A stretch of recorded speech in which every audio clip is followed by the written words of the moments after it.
Hello, this is Lady Boulay, and I hope you're having a wonderful day. Thank you for your support.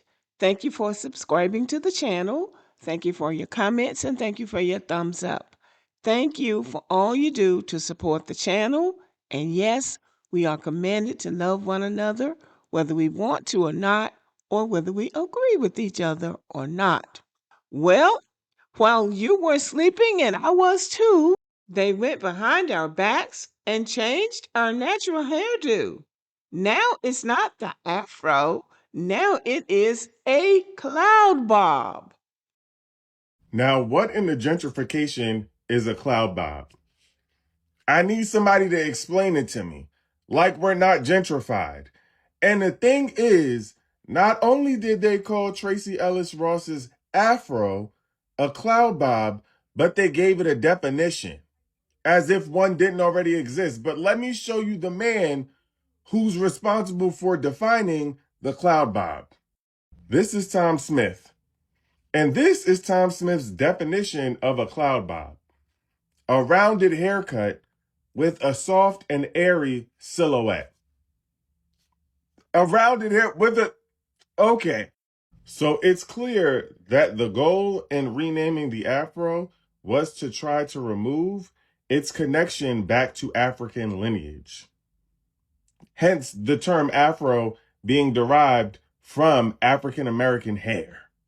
And if you look up Tom Smith, he's just out here playing in black women's hair and then stealing the culture to try to appropriate and make it his own. Got you. Vogue, don't play.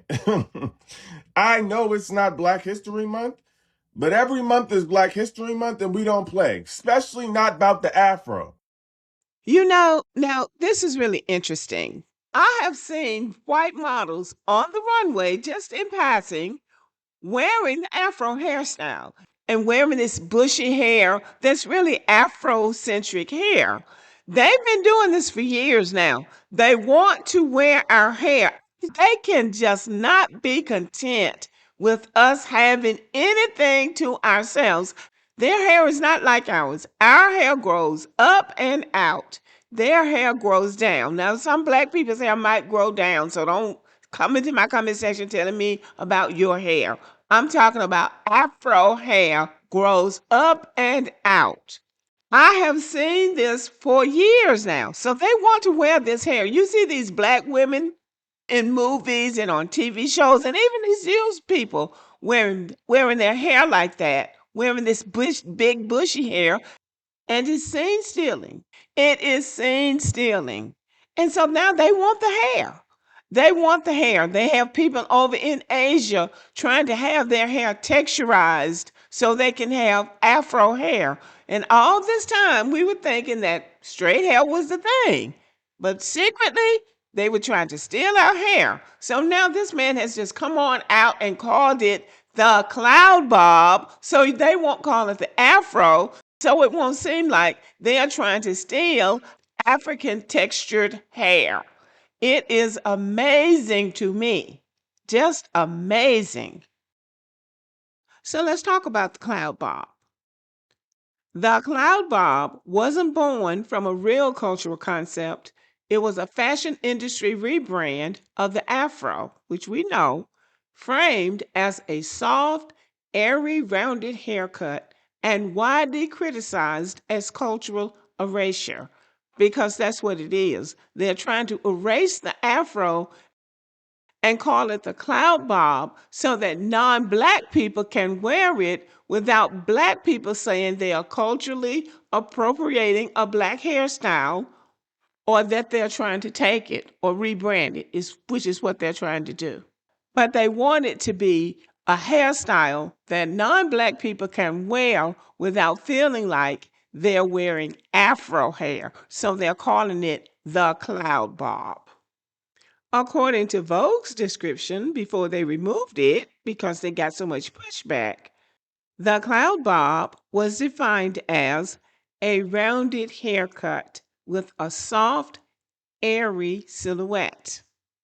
Light, weightless, and full of movement, suited for wavy, curly, and coily thick hair.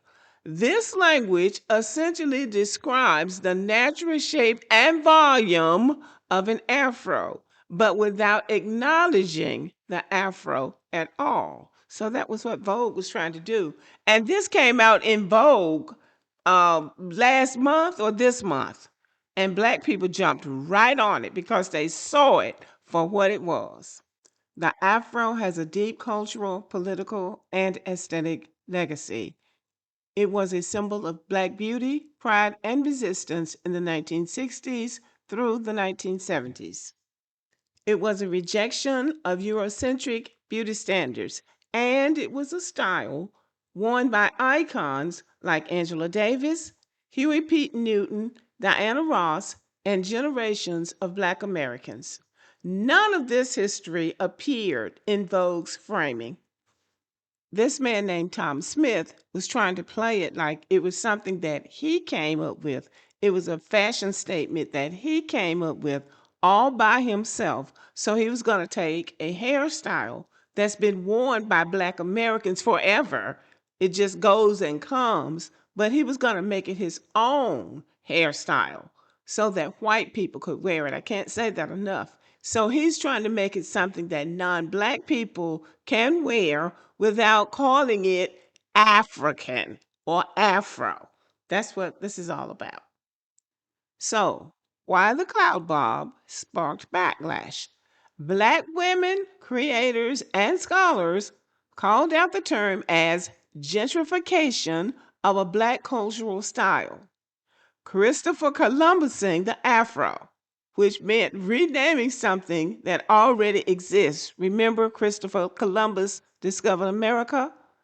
Black people also said they were erasing the Afro's political and cultural weight and rebranding Black aesthetics without credit.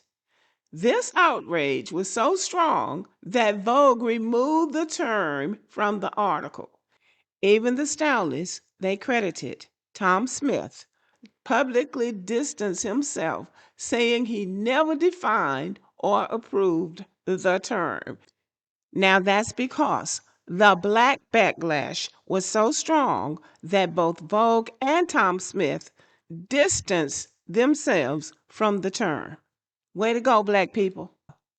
So, what was the concept behind the cloud bob? We already know.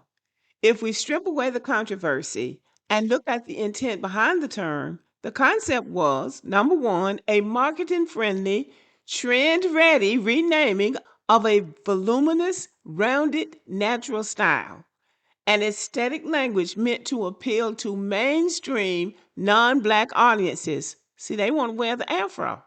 A softening and decontextualizing of a hairstyle with a powerful black lineage. In other words, the cloud bob concept was an attempt to repackage the afro as a whimsical, apolitical fashion trend, and that's exactly why it was rejected. They were trying to take the African out of it. That's the whole idea. They were trying to take our natural hair, which is different from everybody else's, and make it something about everybody like they always do. Beauty media repeatedly renames black hairstyles because it allows the industry to profit from black aesthetics while stripping away the cultural, political, and historical meaning attached to them. This pattern shows up across decades. The recent cloud bob controversy is only the latest example.